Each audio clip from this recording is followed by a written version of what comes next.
Recorded Books Inspirational presents an unabridged recording of Twilight's Serenade by Tracie Peterson, narrated by Linda Stevens.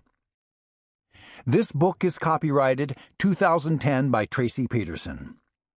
This recording is copyrighted 2010 by Recorded Books, producer and publisher of Recorded Books Inspirational, an imprint dedicated to stories of faith and the human spirit. And now, Twilight's Serenade. Chapter 1. Sitka, Alaska, January 1906. Britta Lindquist awoke suddenly from the grasp of her dream and sat straight up in bed, breathing heavily. She let her eyes adjust to the dim light and relaxed as she recognized her surroundings. After a 6-year absence, she was home again, as if she'd never gone away. Favorite childhood books lined the shelf where she'd left them. Dolls were arranged upon her dresser. In the corner, an ornately carved hope chest held years of dreaming. Dreams that could never come true.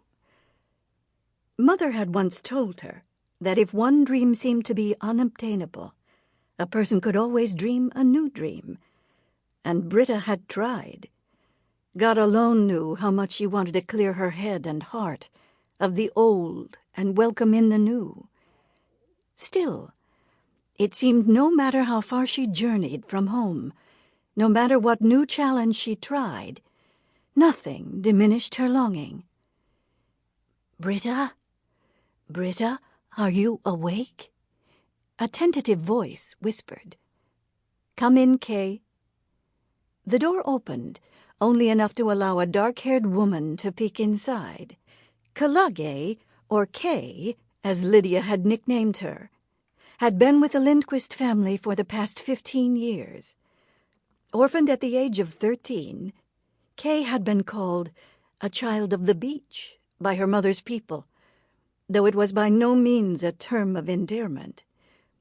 The Clinkets had shunned Kay's mother for her disgraceful behavior as a prostitute, and her white father had long since deserted them. By the time Kalage had been born, all ties to her family heritage had been severed. The shame of her mother was upon Kay as surely as if she'd acted against the Clinkets herself. Britta's family had taken Kay into their home when Aunt Z found the child half dead from starvation. "I thought I heard you. Is everything all right?" Britta nodded. "I had a bad dream. You must have heard me tossing and turning. It was really nothing." Kay slipped into the room and closed the door behind her. She studied Britta for a moment. "You in trouble?" Kay's astute observations never failed to amaze Britta. She'd always felt close to the woman, who was only 3 years her senior. "I'm not in trouble," Britta assured her. Kay, however, refused to let the matter drop. "Then what's wrong? I could see from the look in your eyes last night that you carry a heavy burden." Britta looked up and shook her head. "I can't really talk about it just yet." Kay went to the window and opened the drapes to let in the light. "It's almost 10. You don't always sleep this late, do you?" Britta laughed and got to her feet. "No, though I will say I was rather spoiled when I went abroad.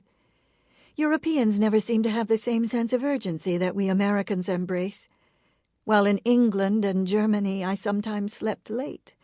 However, we were often up well into the wee hours of the morning after a concert." Approaching the wardrobe, Britta continued to direct the conversation away from Kay's concerns. "California was quite lovely. I think you'd like it there. It's very beautiful, and there's always something blooming. Speaking of blooms, I was in Holland last spring and could scarcely believe the fields of tulips. I wish you could have seen them.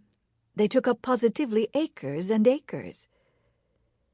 She fingered several of her dresses, glad that she'd left her more elegant pieces in San Francisco. Sample complete.